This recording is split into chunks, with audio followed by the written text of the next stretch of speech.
আমাদের দেশীয় পণ্য, শুধু আমাদের দেশে না, এখন আসলে অনেক দেশে রপ্তানি হচ্ছে, ইন্টারন্যাশনালি চলে গেছে।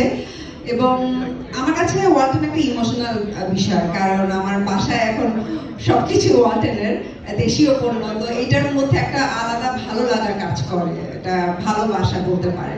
So thank you so much ওয়ালটনকে, এবং আমি ওয়ালটনের অ্যাজ এ ব্র্যান্ড অ্যাম্বাসেডার হয়েছি।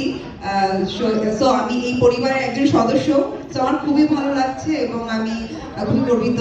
Thank you so much Walton. আচ্ছা কথা শোনো।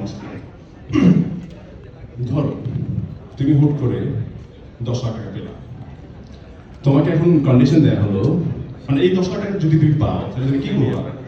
মানে হঠাৎ করে কোথাও ঘুরতে চলে যাবা, নাকি শপিং খরচ করবা, নাকি লক্ষ্মী বইয়ের মতো জামাইয়ের হাতে 10 লাখ টাকা তুলে দিবা? না, এটা আমি খরচ করব না, এটাকে আমি এফডি করে রাখবো।